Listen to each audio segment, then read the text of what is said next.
안녕하세요, 바이준입니다.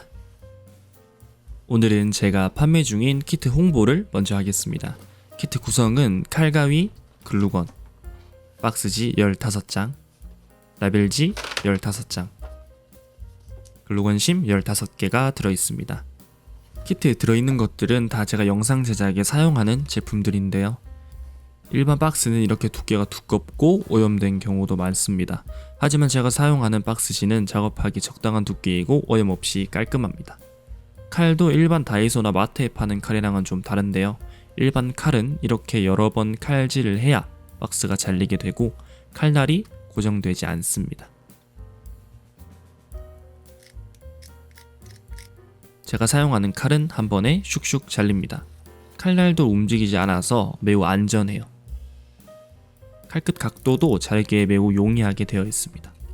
가위는 제 영상을 평소에 보신 분들이라면 다 아시겠지만 엄청나게 강력해서 일반 가위가 자르지 못하는 것도 전부 자를 수 있습니다.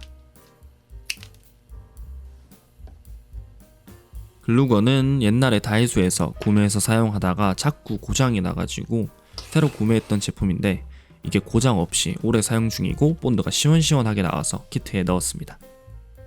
키트 구매는 바이준 카페에서 하실 수 있습니다. 초반에 키트 홍보가 좀 길었죠? 이제 만들어 보도록 하겠습니다.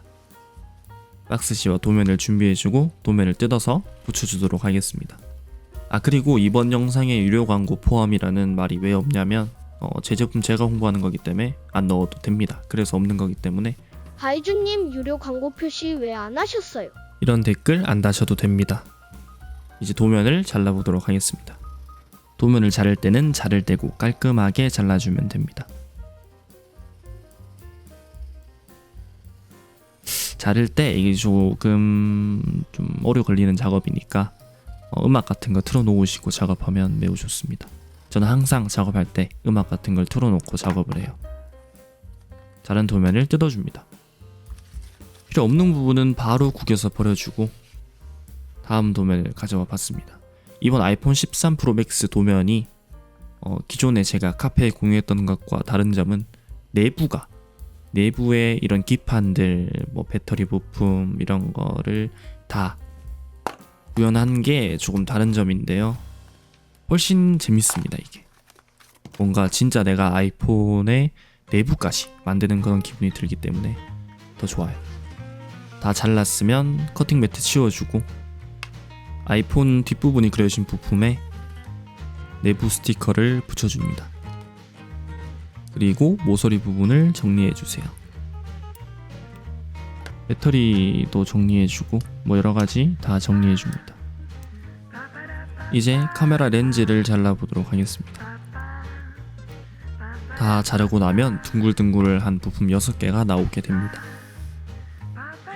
이제 카메라 부분을 만들어 보도록 하겠습니다. 흰색 부분이랑 렌즈 부분 이렇게 한 쌍으로 연결을 해주고 카메라 부분에 붙여줍니다.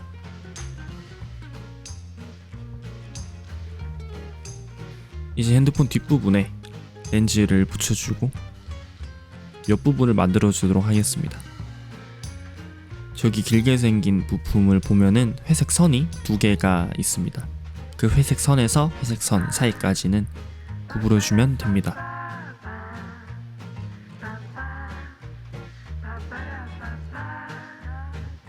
이렇게 똑같이 2개 만들어줍니다.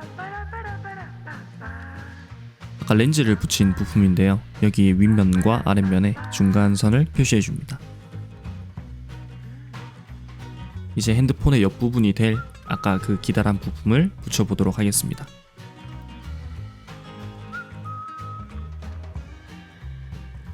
이게 설계할 땐 문제가 없었는데 붙이다 보니까 약간 길어서 잘라주었어요. 이제 본격적으로 핸드폰 내부의 부품을 붙여보도록 하겠습니다. 배터리 붙여주고 전면 카메라 그리고 유심 소켓 저거는 잘 모르겠고 제일 중요한 A15 바이오닉 칩을 달아줍니다. 뭔가 있어 보이죠? 이제 앞면을 붙여주면 완성입니다. 이게 제가 지금 사용하고 있는 아이폰 12 프로 맥스고요. 이렇게 생겼습니다.